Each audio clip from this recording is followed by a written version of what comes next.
যারা 2025 সালে ANM GNM এবং জেনপাস ইউজির পরীক্ষা দিয়েছিলে তাদের কিন্তু ডিরেক্ট অ্যাডমিশন শুরু হয়ে গেল। সেই বিষয়ে একটা নোটিফিকেশন 17 তারিখ প্রকাশ পেয়েছে, 17/12/2025 প্রকাশ পেয়েছে।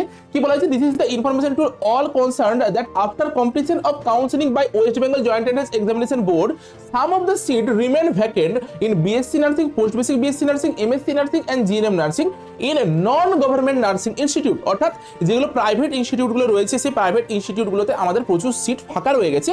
সেই বিষয়ে সেই প্রাইভেট ইনস্টিটিউটগুলো এখন কি করতে পারে, যারা যারা জেনপাস ইউজির পরীক্ষা দিয়েছিল বা নিটের পরীক্ষা দিয়েছিল তারা কিন্তু এবারে ওই কলেজগুলোতে গিয়ে পুরো ডিরেক্ট অ্যাডমিশন নিতে পারে। এরপর এই নিট 2025টা নার্সিং এর জন্য নাও নিতে পারে, এটা সম্পূর্ণ ডিপেন্ড করছে ওই কলেজটার উপরে, যে কলেজটা তোমাদেরকে অ্যাডমিশন নেবে।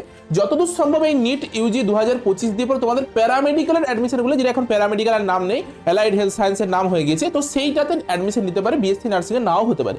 বিএসসি নার্সিং এর জন্য তোমাকে একদম জেনপাস ইউজিটাই দিতে হতে পারে, এমনও হতে পারে, আমার এটা ধারণা। গভর্নমেন্ট কলেজ অর্থাৎ প্রাইভেট কলেজ যেগুলো রয়েছে সেগুলোকে পারমিশন দিয়ে দেওয়া হলো যে তারা এরপর থেকে কিন্তু ডিরেক্ট অ্যাডমিশন তাদের কলেজে যদি চায় তাহলে নিতে পারবে।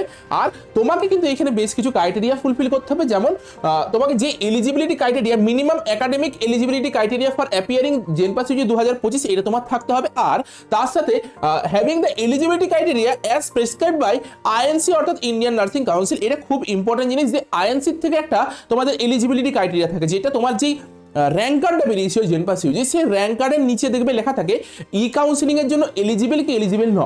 যদি ওখানে ইয়েস লেখা থাকে তাহলেই তুমি একমাত্র ডিরেক্ট অ্যাডমিশন নিতে পারবে। যদি ওখানে নো লেখা থাকে খবরদার তুমি কিন্তু কোনো প্রকারে কোনো অ্যাডমিশন নেবে না, কারণ তুমি ইররেগুলার ব্যাচের মধ্যে পড়ে যাবে।